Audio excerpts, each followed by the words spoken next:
오늘 우리에게 주신 하나님의 말씀은 로마서 9장 1절에서 13절 말씀입니다. 내가 그리스도 안에서 참말을 하고 거짓말을 아니하노라. 나에게 큰 근심이 있는 것과 마음에 그치지 않는 고통이 있는 것을 내 양심이 성령 안에서 나와 더불어 증언하노니, 나의 형제 곧 고륙의 친척을 위하여 내 자신이 저주를 받아 그리스도에게서 끊어질지라도 원하는 바로라. 그들은 이스라엘 사람이라. 그들에게는 양자됨과 영광과 언약들과 율법을 세우신 것과 예배와 약속들이 있고, 조상들도 그들의 것이요 육신으로 하면 그리스도가 그들에게서 나셨으니 그는 만물 위에 계셔서 세세의 찬양을 받으실 하나님이시니라. 아멘. 그러나 하나님의 말씀이 폐하여진 것 같지 않도다.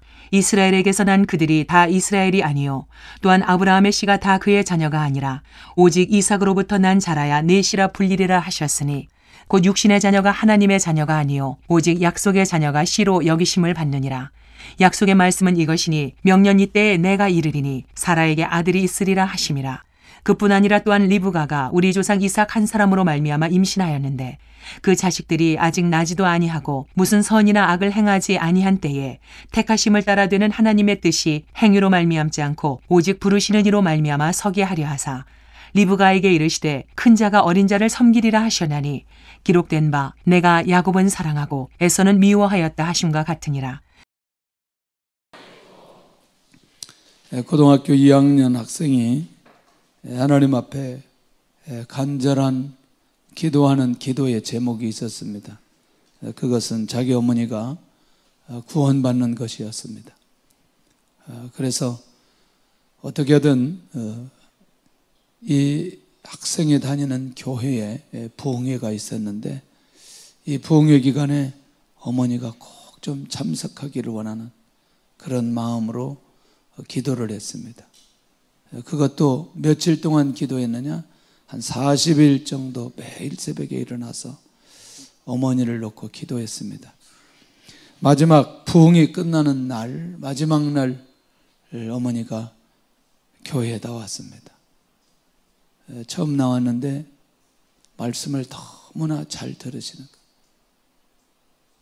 그리고 막 우시는 거예요. 처음 나와가지고 말씀을 이렇게 잘 듣는다는 건 쉬운 문제는 아닙니다. 하나님께서 역사해 주시는 거죠. 그 기도가 땅에 떨어지지 않았다는 것이죠. 결국 이렇게 40일 동안 울면서 기도했던 그 기도의 제목이 응답되는 역사적인 순간. 그런데 이 아들은 잘 자라서 목사가 되었습니다. 그리고 그 어머니는 아들을 위해서 40년 동안 새벽에 지키면서 기도했다는, 참 감동적이지 않아요? 아들의 기도, 어머니의 기도, 서로 이런 것은 영혼에 대한 애통함 때문에 주어지는 하나님의 은혜라고 생각을 합니다. 우리가 하나님의 말씀을 볼 때에 잘 이해하고 보면 굉장히 놀라운 비밀이 있어요.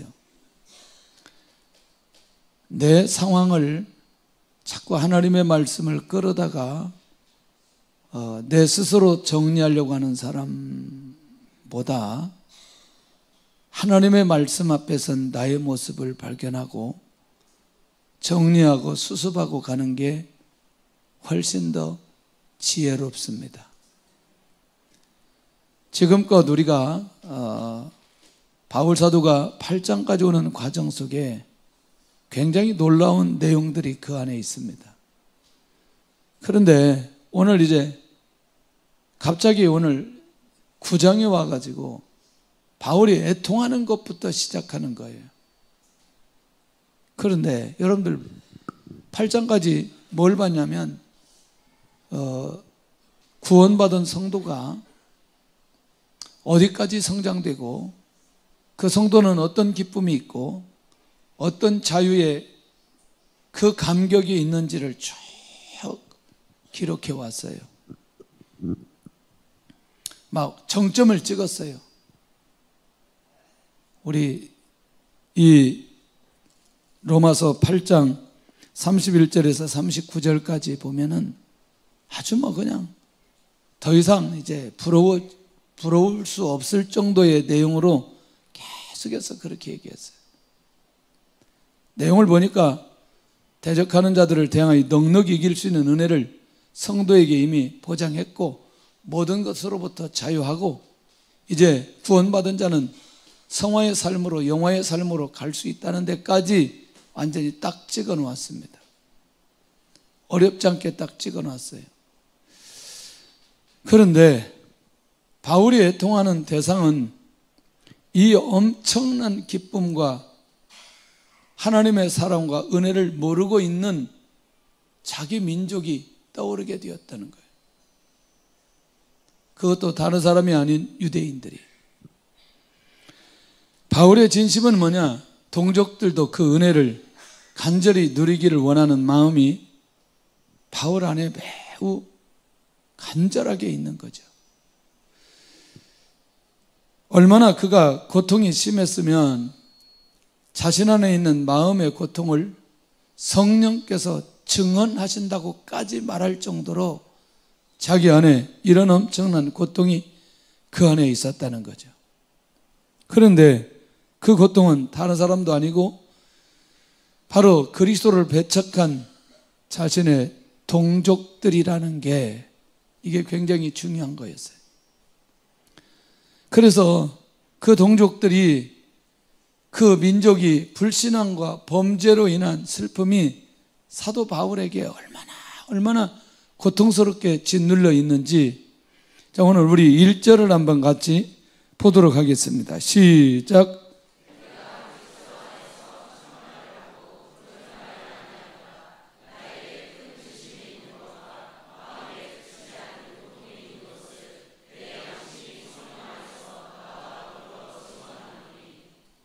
예, 결국 이 1절을 살펴보면 이 안에 바울이 무엇 때문에 고통하는지, 왜 고통하는지, 그 대상은 누구인지를 명확하게 밝히고 있다는 거죠. 그런데 이 동족 유대인은 어떤 사람들이냐는 거죠. 살펴보니까 바울을 가장 많이 핍박하고 바울 사역을 방해했던 사람들이라는 거예요. 어쩌면 바울은 그들의 멸망을 보고 매우 기뻐해야 될 바울이 오히려 슬퍼하고 고통스러워하고 있다는 겁니다. 할렐루야. 할렐루야. 제가 할렐루야 하는 이유가 있어요. 하나님 앞에 복음을 맞고 복음 안에 깨어있는 사람은 바울과 같은 마음을 가져야 될 필요가 있다는 겁니다. 자, 나는 문제가 없어요. 무슨 문제가 없냐면 구원받았고 사명자로 부르심을 받았고 그 다음에 모든 것으로부터 자유함을 가졌고 영화를 향해서 달려가고 영적 승리자의 삶을 살아가고 내가 어떤 고난이 와도 그 고난을 그리스도 안에서 이길 만한 힘이 내 안에 다 있어요. 무슨 무엇이냐면 내가 가지고 있는 영육 간의 모든 문제는 완전하게 해결받았어요. 나는 더 이상 부러울 게 없어요. 너무나 행복해요. 너무나 감사해. 고민할 게 아무것도 없어요. 그런데 내 동족을 바라보니 갑자기 내 안에 애통과 내 안에 슬픔과 내 안에 눈물이 끊임없이 일어나기 시작하는 거예요. 할렐루야. 제가 할렐루야 계속하는 말의 의미를 이해할 수 있기를 원합니다. 그러니 오늘 이 사도 바울이 얼마나 그 마음이 그 고통이 심했으면 자신의 양심이 성령 안에서 증언할 정도로 그 고통이 심하다. 자, 뭐라고 얘기하냐면 내 자신이 저주를 받아 그리스도에게서 끊어질지라도 동족의 구원을 내가 원하는 바라는 거예요. 심지어 내가 저주를 받는다 할지라도 그리스도에게서 끊어질지라도 오직 누가 구원받는 것이 내 동족이 구원받는 것이 내가 원하는 바라는 거예요. 자, 조금 더 가보면서 나의 형제 고륙의 친척을 위해서 자신은 어떤 희생도 감수하겠다. 감수하겠다. 정말 멋있잖아요. 자신을 죽이고자 했던 동족을 위해서 희생도 각오하겠다는 이 바울은 동족들이 당할 하나님의 저주가 너무나 무섭다는 사실을 알고 있기 때문에 그 동족이 하나님 앞에 돌아와야만, 그 동족이 예수님을 믿어야만 된다는 그 마음이 그 안에 있는 것을 보게 된다는. 결국 네 번째가 왜 그렇게 중요하냐? 바울은 이미 복음의 많은 증거와 열매를 가지고 있어요. 자, 이걸 우리말로 잘 정리를 할게요. 무슨 얘기냐?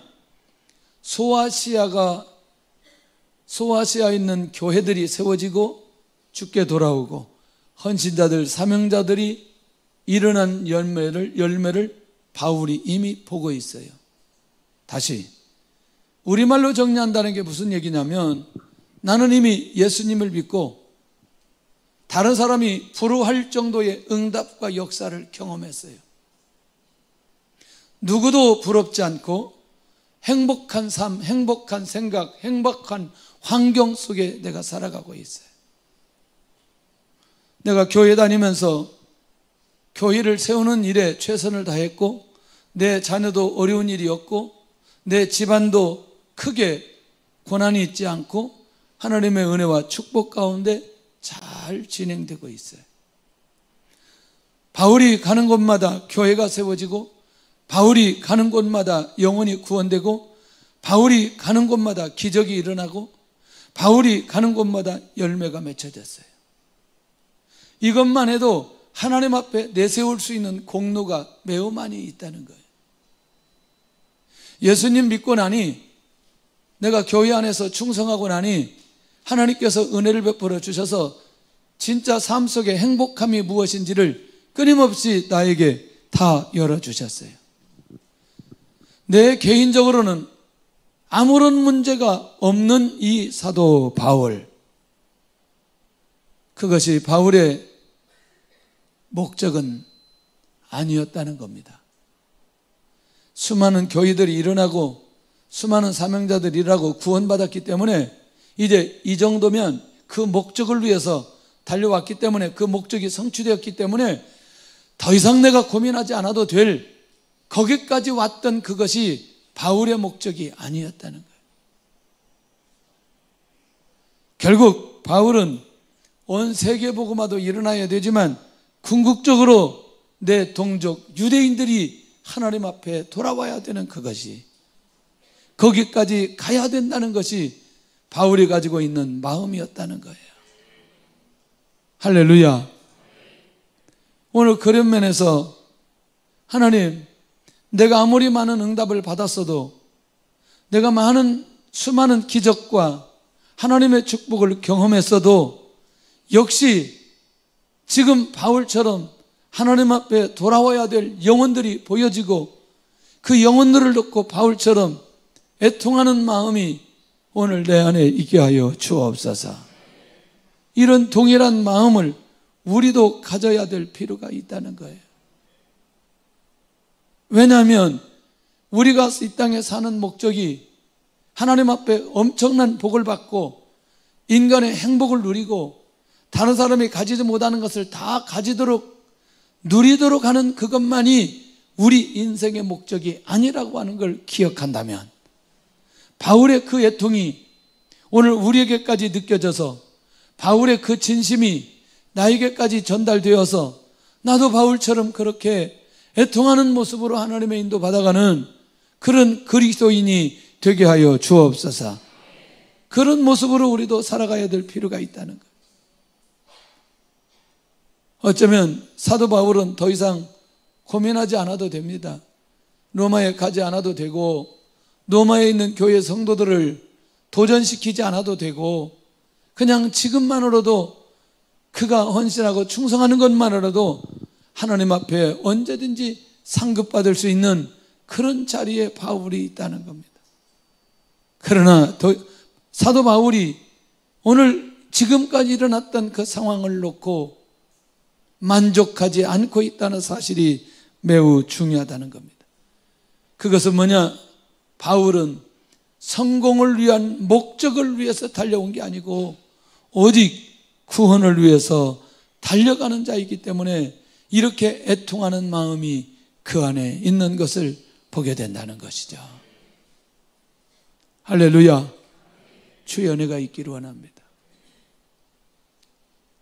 항상 우리는 좀 아까도 우리가 그렇게 장마철에 그런 모습, 지금은 생명과 직결된 얘기였고, 어제는 어떤 할머니 한 분이 비닐하우스 한 10동이 되는데 3일 후에 출하하기 위해서 수박을 해놓은 거예요.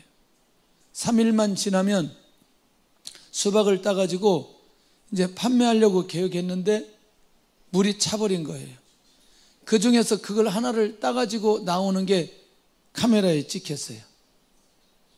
그래서 조금 더 따려고 했더니 감전될 우려가 있으니 나오라고 해서 지금 나오고 있다는 걸 인터뷰에서 보여주고 있더라고요. 여러분들 비닐하우스 10동이면 양이 얼마나 되는지 모르시죠? 어마어마합니다. 10동이면. 그 10동을 재배하기 위해서 그 농부가 수고하는 건 상상을 초월합니다. 오늘 우리가 똑같이 살아가지만 그런 상황들을 보면서 얼마나 이 농부는 힘들까, 그런 것들이 우리의 마음속에 느껴질 수 있다면 끊임없이 영혼의 구원의 문제를 놓고도 애통하며 갈 수 있는 마음이 우리 안에 생길 수 있다는 것이죠. 할렐루야. 지금 이 엄청난 복음을 자기 동족만 거절하는 것에 대한 애통함이 바울 안에 있다는 것입니다. 그러면 이제 조금 구체적으로 가야 될 필요가 있겠어요. 민족을 위해서 바울이 애통하는 그 구체적인 내용이 왜 그렇게 바울이 그렇게 애통하냐? 예수님 단순하게 안 믿는 것 때문에 그렇게 애통하느냐? 그게 아니고 가장 첫 번째 보니까 하나님 앞에 하나님의 자녀로 선택되어 삼아주셨던 자가 이 이스라엘 민족인 거예요.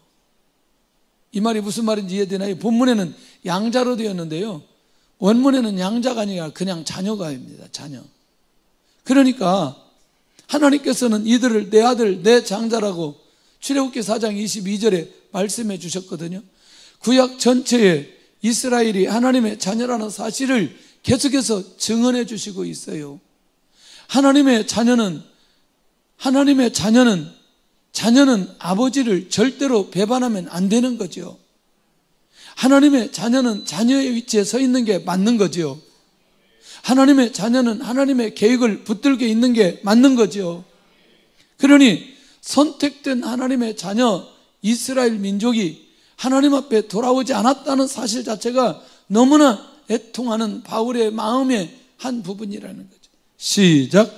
어리석고 지혜 없는 백성아, 여호와께 이같이 보답하느냐? 그는 내 아버지시요 너를 지으신 이가 아니시냐? 그가 너를 만지시고 너를 세우셨도다. 아멘. 그러니까 그는 내 누구라고? 아버지시라고. 그는 누구를 지었다고? 나를 지으신 분이라고. 그런데 이 하나님 아버지 앞에 하나님의 뜻을 그대로 따르지 않는, 무슨 말이냐면 하나님을 아버지 그리고 왕으로 보실 수 있었다는 특권을 가진 동족이 이스라엘 민족이라는. 이것은 어느 민족도 이런 특권을 누릴 수 있는 민족이 없다는 거예요. 오직 우리 민족에게만, 유대인들에게만 이 특권을 주셨다는 것을 생각하니 애통하지 않을 수가 없다는 거예요. 할렐루야. 믿음의 행위가 우선이었어요? 하나님의 선택이 우선이었어요? 근데 그거 조금 이따 나오거든요. 이삭이 태어나기도 전에 하나님은 이삭에 대한 계획을 가지셨나요? 야곱이 태어나기도 전에 야곱에 대한 계획을 가지셨나요? 할렐루야. 이스라엘이 민족이 되기 전에, 민족을 이루기 전에 민족을 이룰 것이라고 누가 먼저 계획하셨어요? 그러니까 이미 이거는 하나님의 결정에 의해서 하나님의 은혜로 하나님의 백성들이 누릴 수 있도록 하나님께서 주신 것이다. 첫째는 하나님의 자녀되어지는 하나님의 백성들의 불신앙을 놓고 애통하고요. 두 번째는 하나님께서 하나님의 백성들에게 영광을 허락하시고 영광을 경험하게 하신 민족이 이스라엘이기 때문에 이 영광은 하나님의 영광이고 백성들을 보시려고 나타나는 그 영광, 이게 출애굽기 16장 10절이고요. 인류 역사상 하나님의 영광을 직접 목격한 백성들이 이들밖에 없었다는 거예요. 하나님의 영광을 목격하고도 하나님의 영광을 경험하고도 하나님 앞에 돌아오지 않는 이 백성을 보니 애통하지 않을 수 없다는 것이죠. 할렐루야. 저는 목회하면서 가장 마음 아프고 고통스러운 게 신앙생활 잘 하다가 신앙생활 안 해버리는 거예요. 아예 예배 생활이 안 되어버리는 거예요. 어떻게 이런 일이 있을 수 있을까? 어떻게 이런 일이 있을 수 있을까? 우리나라 유명한 축구 선수 겸 축구 감독인데 제가 간증자로 초청하려고 어떻게 교회에 연락해서 그 부인한테 전화를 했습니다. 누구누구 되시죠? 제가 교회를 통해서 연락처를 받고 연락을 드렸습니다. 저희 교회에서 간증을 좀 하려고 부탁을 하려고 하는데 오실 수 있겠는지요? 예, 우리 교회 안 나갑니다. 저는 너무나 충격을 받았어요. 너무나 충격을 받았어요. 아, 이럴 수 있구나. 이분이 이럴 수 있구나. 그런 분이 아닐 텐데 이럴 수 있구나. 지금도 이 여운이 그 얘기를 듣고 너무나 그 얘기를 듣고 제가 충격을 받아서 예수님 믿을 때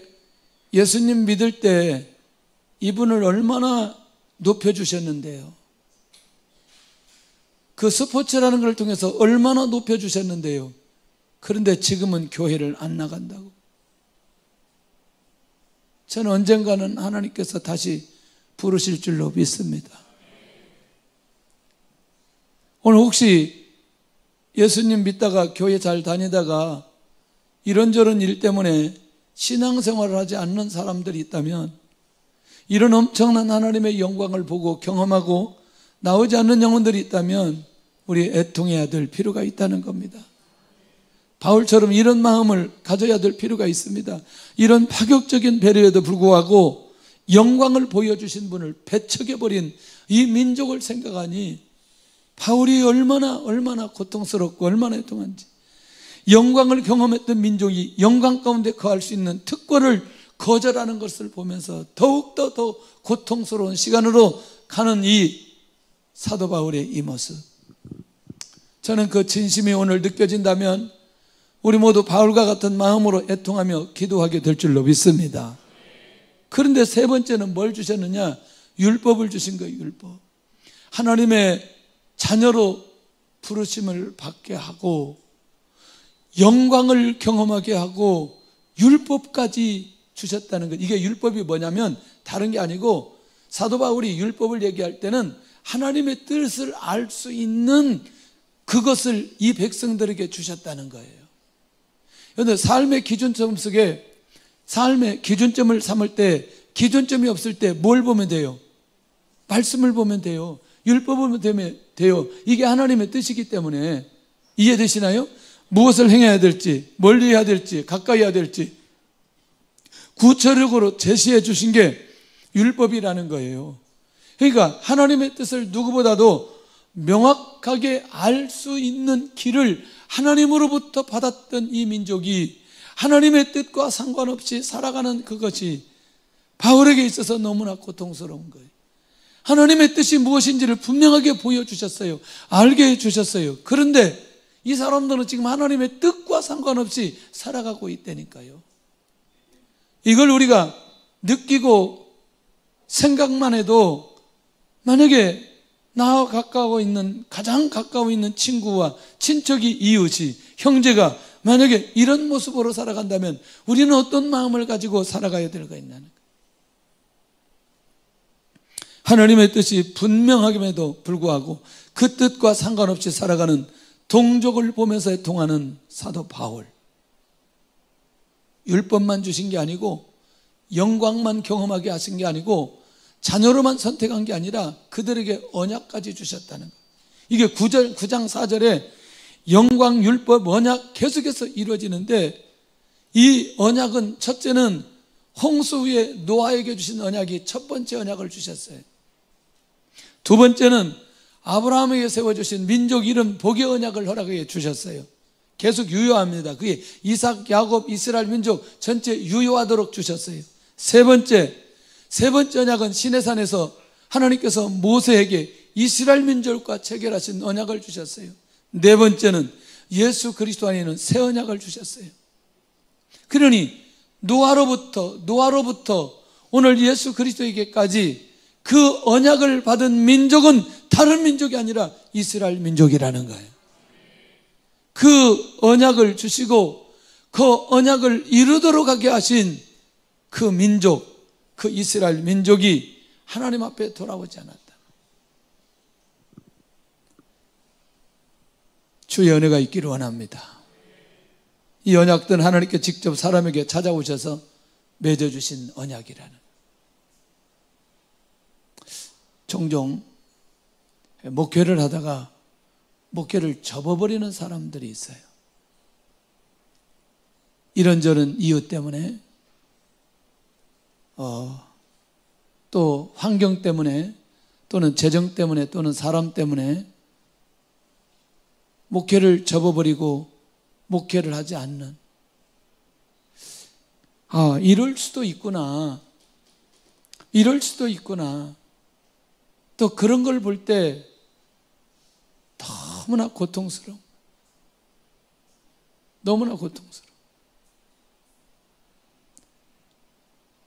저는 그래서 그랬다고 생각하지 않아요. 또 그렇게 하면 여러분들이 오해할까봐, 그런데 그래서 그랬다고 생각하지 않는데, 저희 교회에서 제자들 교회 있을 때 시차례 모임을 했습니다. 시차례 모임을 하고 목사님들이 같이 회의를 하고 회의가 끝났어요. 회의가 끝나고 얼마의 시간이 지났는데 제가 7단지를 걸어갈 일이 있어서 그 한숲 그 건물 옆에 걸어가는데 누가 거기서 뻥튀기 장사를 하는 거예요. 그래서 서로 인사를 하고 서로 놀랐어요. 그들이 시차례 때 오셨던 목사님이 그 앞에서 뻥튀기 장사를 해요. 저는 뻥튀기 장사 한다는 게 잘못됐다고 얘기하는 건 아니에요. 서로 놀랐어요. 목사님 할래. 그래서 서로 놀래가지고 어떻게 대화가 안 돼요. 여기 계시냐고 그냥 지났어요. 그때는 아마 목회를 안 한 그런 상황이었어요. 그래도 이제 저는 그거에 대한 그런 마음이 있는 것도 아니고, 지금도 제가 그분을 그렇게 정죄할 그런 마음은 아니었어요. 몇 달이 되지 않았는데 갑자기 시차례 소식이 왔어요. 우리가 조문 가야 될 것 같다고 그러는 거예요. 왜 그랬더니 이 목사님이 저기 김포 쪽에서 차 타고 오다가 교통사고 나셔가지고 소천하셨다는 거예요. 그래서 저는 그게 그렇게 연결된 줄 몰랐어요. 그런데 갑자기 우리 큰순 모임의 목사님이, 형님 이 목사님하고 어떤 관계예요? 왜 그러는데? 아니 우리 사역자 아버지여서 조문하는데 세관함교에서 보낸 조화가 있어서 형한테 전화했다고. 그분 우리 시차례에 있는 분이라고. 그런데 이분은 그렇게 하지만 또 자녀가 하나님 앞에 헌신하고 목회자로 사역하고 있더라는 거예요. 저는 제가 애통하는 건 다른 게 아니고 충분히 영혼 구원하는 일에 더할 수 있었다라는 마음을 같이 나누는 거죠. 지금 그분이 뻥튀기 장사해서 그분이 소천했다 그 말이 아니고, 사람의 생명은 하나님의 주권에 있습니다. 오해하지 말고 들으시기를 바라고, 끝까지 그분이 사역을 했어도 하나님의 계획이면 그분이 그렇게 소천할 수 있다는 거예요. 그렇다면 기왕이라면 기왕에 무엇 하다가 영혼 구원 사역하다가 그렇게 하나님 앞에 부르심을 받았다면 얼마나 좋았을까 하는 안타까움이라는 거죠. 무슨 말인지 이해되시나요? 그러니 여러분들, 우리가 애통하는 그 내용이나 근거들이 어떤 것에서부터 출발해야 되는지가 굉장히 중요하다는 겁니다. 이렇게 언약을 받고도 언약을 잊고 언약을 놓치고 언약과 상관없는 삶을 살았던 이 동족의 모습이 그만큼 애통하며 안타까워야 될 필요가 있다는 거예요. 저는 어느 날 하나님 앞에 기도하기 시작했어요. 우리 교회 신앙생활 잘 하다가 우리 교회를 떠난 분들을 놓고 쭉 기도했어요. 하나님, 신앙생활 잘하게 해 주옵소서. 쭉 이름을 불러가면서 다 기도했어요. 정말 하나님과의 관계가 더 가까워지고 하나님의 은혜가 있게 하여 주시고, 혹시라도 우리 교회에서 받았던 상처가 있다면 다 정리되게 하여 주옵소서. 아마 여러 번 제가 기도한 것 같아요. 절대로 하나님을 떠나는 일이 없도록 하나님 지키시고 인도해 주옵소서. 할렐루야. 이들에게는 다섯 번째는 예배와 약속들이 있는 자들로 불러주셨다. 그러니까 예배를 드릴 수 있는 기회와 특권을 주셨다는 거예요. 여러분들 이거 잘 기억하셔야 돼요. 예수님 나의 구주로 영접하지 않는 사람들의 예배는 보는 거지만, 예수님 나의 구주로 영접한 사람들의 예배는 하나님 앞에 드려지는 겁니다. 할렐루야. 그러니 이들의 예배는 종교의식이나 행위가 아닌 구원의 감사로 드려지는 그 예배를 허락해 주셨고, 특별히 이들에게 하나님께서 성전을 주셨고, 그 성전 예배가 이들의 삶 속에서 삶으로 살아가도록 이렇게 길을 열어주시고 예배를 드리도록 역사해 주셨어요. 할렐루야. 잊으면 안 되는 거죠. 하나님 앞에 돌아와야 되는 거죠. 구원의 감격 속에 있어야 된다는 거죠. 그러니 그렇게 이런 엄청난 특권과 은혜를 받았음에도 불구하고 그것을 놓쳐버린 것에 대한 애통함이 지금 오늘 사도 바울에게 있다는 거죠. 예배자로 부르심을 받고 은혜를 누리는 특권을 거절한 이 동족 유대인들, 네, 특별히 여러분들 이 여름철에 예배가 무너지지 않기를 바랍니다. 할렐루야. 죄송하지만 휴가철 한번 갔다 오면 회복하기가 영 쉽지 않아요. 그러니 휴가철에 가서도 열심히 예배 드리시기를 바랍니다. 아침 저녁으로 유튜브 열어놓고 예배 드리고 낮에는 실컷 놀고, 할렐루야. 저녁까지 아침까지 완전히 다 그러다가 다시 돌아오면 얼마나 이게 예배 드리기 힘든지. 아마 여러분들이 이렇게 예배를 언제든지 드릴 수 있는 환경 속에서 신앙생활 하는 분들은 별로 여러분들 이 공간이 없는 데서 예배 드리지 못하는 그 어려움을 잘 못 느끼실 거예요.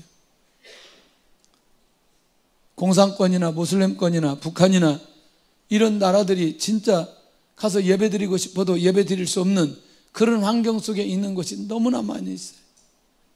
이렇게 하나님 앞에 예배 드릴 수 있을 그때에 이 기회를 놓치지 않아야 된다는 거예요. 아마 우리 교회 3년 다니면 평생 예배 드릴 거 다 드릴 거예요 아마. 에? 이게 얼마나 감사한 일인지. 어떤 분이 그렇게 생각했대요. 우리 교회 오고 나서 저 목사님이 언제까지 저렇게 아침 저녁으로 예배를 드리려나. 지금까지 드리고 있더래요. 더 중요한 건 1년 전보다 제 얼굴이 젊어졌다는 거예요. 이건 예배를 드리는 자에게 주신 특권 아니겠나, 그런 생각입니다. 할렐루야. 여섯 번째가 이게 굉장히 중요합니다. 다른 사람들과 비교될 수 없는 강력한 조상들을 배경을 둔 자들이 이스라엘 민족이다. 구약의 역사의 줄기 속에서 아브라함, 이삭, 야곱, 다윗 등 이런 어마어마한 이런 조상들이 있는 종족이 거의 없다는 거예요. 그런데 이들은 조상들을 자랑하고 존경만 한다고 하지만 행위는 본받지 않은 종족이라는 거예요. 아브라함이 어떻게 살았죠? 이삭이 어떻게 살았나요? 야곱이 어떻게 살았나요? 다윗은 어떻게 살았나요? 그러면 우리 조상이 누구라고 말한다면 우리 조상들처럼 나도 그렇게 살고자 하는 의욕이나 열정이 일어나야 되는데 그런 모습은 전혀 있지 않는 이 유대인들의 모습, 이것이 사도 바울이 애통하는 것 중에 한 가지라는 거예요. 특별히 마태복음 23장 2절에 보면 모세의 자리에 앉아서 가르치지만 모세처럼 행하지는 않았던 유대인의 모습이라는 거예요. 그런데 구속사의 핵심을 이루는 그리스도가 이들을 통해서 태어나게 되었다. 가장 놀라운 특권, 가장 영예로운 특권을 부여받은 이스라엘 민족, 모든 언약의 정점은 바로 누구를 통해서? 예수 그리스도를 통해서 성취케 되어진 이 감격적인 은혜. 할렐루야. 이스라엘 동족처럼 그런 모습으로는 살지 않기를 원하고, 이런 모습을 보고 애통하는 바울의 모습이 저와 여러분들의 모습이 될 수 있기를 원합니다. 만물 위에 계셔서 세세의 찬양을 받으실 이로 이 땅에 오신 예수님, 그렇게 지금 사도 바울이 고백하고 있다는 거죠. 예수님을 믿지 않는 것이 가장 고통스러운 마음을 가진 이 바울의 마음이 전달될 수 있기를 원합니다. 이 반겔이라는 사람이 작가입니다. 작가인데 아들이 매튜라는 아들이 있는데 초등학교 2학년 때 도서관에서 만화책을 훔칩니다. 그러니까 아버지가 엄하게 구정하고 책을 반납합니다.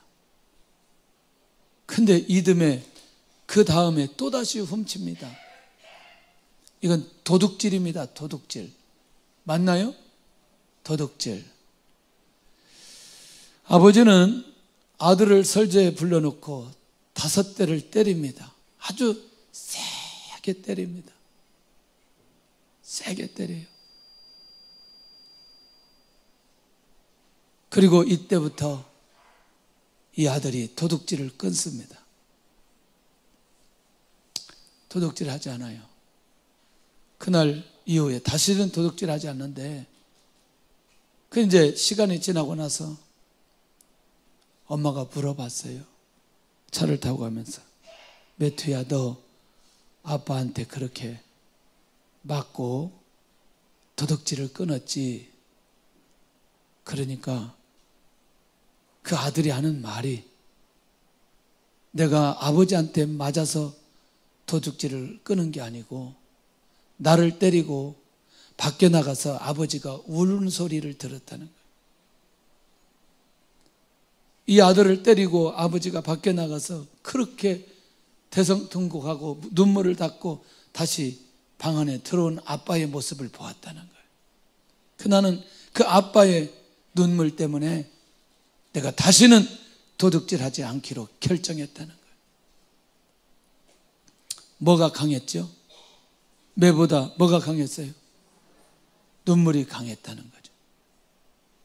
오늘 우리가 무엇 때문에 애통하고 무엇 때문에 눈물을 흘려야 될지, 얼마나 이 눈물이 가치가 있는지, 애통이 가치가 있는지, 이걸 우리가 놓치지 않을 때 그 애통과 그 눈물로 하나님 앞에 돌아오는 영혼들이 끊임없이 일어나게 될 줄로 믿습니다. 할렐루야.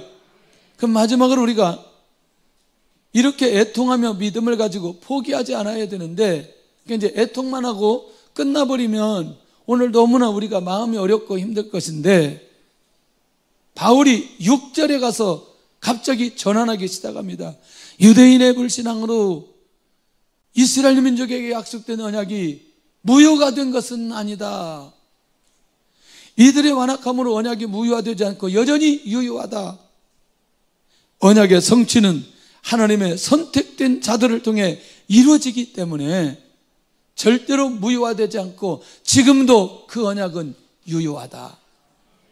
그러면서 갑자기 이스마엘과 이삭의 얘기를 하고 있다는 거예요. 이스마엘처럼 육체를 따라 난 자를 통해서는 이루시지 않는다. 표면적 유대인은 실패했지만 이면적 이스라엘을 통해서 성취하신다. 누구예요? 누구? 이면적 이스라엘. 이면적 이스라엘. 예수 그리스도를 믿는 모든 자들. 할렐루야. 물론 이것이 나중에 유대인들까지 구원의 역사가 일어납니다. 결국 주님 오실 그때가 되면 다시 이 복음이 서진되어 그들에게까지 전달된다는 분명한 확신이 있는 거죠. 할렐루야. 무슨 말인지 이해되시나요? 이스라엘 혈통 모두가 하나님의 언약의 대상에 포함되지 않았다는 거예요. 언약의 대상에 포함되지 않았던 자들과 불신앙을 가진 자들은 제외되었다. 오직 언약을 이루시고 구속사를 이루시는 계획은 여전히 하나님의 계획된 언약을 이을 하나님의 약속의 후사들을 통해서 이루어질 수 있다. 그 궁극적인 정점은 어디냐? 예수 그리스도 안에서. 할렐루야. 그러니까 이 말은 아까 그 얘기예요. 이삭이 태어나기도 전에 하나님은 누구에 대한 계획을 가지셨다? 이삭에 대한 계획을 가지셨다. 아들만 계획을 가지신 게 아니고 이 이삭이라는 아들이 구원받는다는 사실도 계획하고 있다, 그 말인 거죠. 이 말 이해가 되나요? 그러니까 하나님의 구속사는 절대로 중단되지 않고 지금도 그 구속사는 진행되고 있다는 사실에 대한 믿음이 바울 안에 있다는 거예요. 그러나 이런 엄청난 것을 맡았던 유대인이 하나님 앞에 돌아오지 못한 애통함은 이미 사도 바울에게 있고요. 지금도 포기하지 않고 애통해하는 가장 중요한 이유를 밝히는 사도 바울. 바로 이 언약을 이루시기 위해서는 지금도 이루시기 위해서 지금도 이 하나님의 구속사가 진행되고 있다는 사실을 사도 바울이 이제 밝히고 싶은 거예요. 그러면서 오직 이삭에게서 난 자만이 아브라함의 자손이라고 인정했다는 것. 자, 7절 한번 보겠습니다. 시작. 또한 아브라함의 씨가 다 그의 자녀가 아니라 이삭으로부터 난 자라야 내 씨라 불리리라 하셨으니 곧 육신의 자녀가 하나님의 자녀가 아니요 오직 약속의 자녀가 씨로 여기심을 받았느니라. 약속의 말씀은 이것이니 명년 이때에 내가 있으리니 사라에게 아들이 있으리라 하심이라. 그뿐 아니라 또한 리브가가 우리 조상 이삭 한 사람으로 말미암아 임신하였는데 계속 이렇게 연결되어 가는 거죠. 그리고 결국에는 오직 누구를 통해서만, 메시아를 통해서만 영적 이스라엘의 계보를 잇게 하신다는 이 결정적인 말을 선포하고 있는 것을 보게 된다는 거예요. 할렐루야. 그러니 이 예수 그리스도를 통해서 하나님 앞에 돌아오게 하는 이 엄청난 구속사가 지금도 진행되고 있고 앞으로도 진행되게 될 것이다. 그리고 다시 그 두 유대인들도 돌아올 것이고 이방인들도 다시 돌아오게 될 것이다. 와, 놀랍잖아요. 오늘 이 구원의 역사가 일어나야 할 자는 반드시 그리스도를 통해서 구원하신다는 이 엄청난 비밀을 여기에서 밝히고 있는 것을 보게 됩니다. 그러니 궁극적으로 민족을 놓고 계속해서 애통하던 그 모습이 예수 그리스도를 통해서 구원받아야 될 수많은 영혼들을 놓고 애통하고 있는 것 아니냐는 거예요. 지금 어제 그 필리핀에서 우리 그 교회에서 그 재정 세미나하고 OK 사역을 했는데 오늘 9시에 현지인들 40명이 전도대에서 온다는 거예요. 이게 40명 한꺼번에 전도하기가 쉽지 않은데 어제 쌀을 5kg짜리를 250포대를 나눠줬어요. 250포대를. 아이들이 곳곳마다 막 구름대처럼 와가지고 어디서든지 구원의 역사가 일어난다는 게 얼마나 감사한 일인가. 지난주 우리 고등부 75명 왔어요. 이놈들이 얼마나 고기를 먹었는지 부족해가지고 더 사다 먹고. 이야, 할렐루야. 아마 앞으로 계속해서 이 구속의 역사가 끊임없이 일어나게 될 줄로 믿습니다. 한 가지, 여러분들, 제가 이제 오랜 시간 기도하면서 그런 마음을 주셨어요. 우리가 조금 더 잘 양육되어지면 우리가 놀라운 변화와 이 구속의 역사가 끊임없이 이어질 것이라는 확신을 주시더라고요. 그래서 이제 점진적으로 우리가 이게 토양을 닦아왔는데, 우리가 매일의 삶은 큐티로 진행하지만 양육이 1:1 양육이 굉장히 파워풀합니다. 1:1 양육을 해보면 이게 한 사람이 한 사람에게만 집중하니까 이거는요, 상상할 수 없는 그 은혜가 그 안에 흘러오거든요. 그래서 우리가 전 교인들이 이 양육을 하고 이제 계속 받은 분들도 있고 안 받은 분들도 있고, 앞으로 오신 분들은 가장 먼저 새가족하고 이것부터 진행하고 이제 다른 모든 사역들을 해야 되지 않겠냐, 그런 생각이 듭니다. 그래서 아마 순장들도 안 한 분들도 아마 좀 하면 좋겠다, 그런 생각이 들고요. 그래서 우리 성도들 모두 다가 그렇게 한번 금년에 가기 전에 한번 우리 다 1:1 하고, 앞으로 오신 분들을 계속해서 1:1 양육하되, 내가 교회에 다른 것으로 내가 헌신하지 못해도 내가 1년에 한 3사람 정도만 1:1로 양육하면서 한 해를 보내는, 아마 그런 모습으로 우리가 간다면 아마 우리 교회 안에 이 양육을 통해서 끊임없는 이 구속사가 일어나지 않겠냐, 그런 확신이 듭니다. 끊임없는 구속사가 일어나지 않겠냐, 그런 확신이 듭니다. 아까 아멘 했어야 돼. 아멘. 그러니까 지나갈 때 할 때 아멘 했어야 돼. 에? 그래서 모두 다 함께 할 수 있기를 원합니다. 메시아를 통한 이 엄청난 성취는 지속적으로 일어나고 있다. 그러니 오늘 결론입니다. 내 마음속에 애통하는 영혼이 있는가? 그 영혼이 가족이라면 나는 바울처럼 고통스럽게 애통하며 기도하겠는가? 내가 애통하며 기도하는 그 영혼이 반드시 회복될 것을 믿는가? 구원받게 될 것을 믿는가? 다시 예배의 자리에 나오게 될 것을 믿는가? 오늘 찬양하면서 예물 드는 시간 갖겠습니다.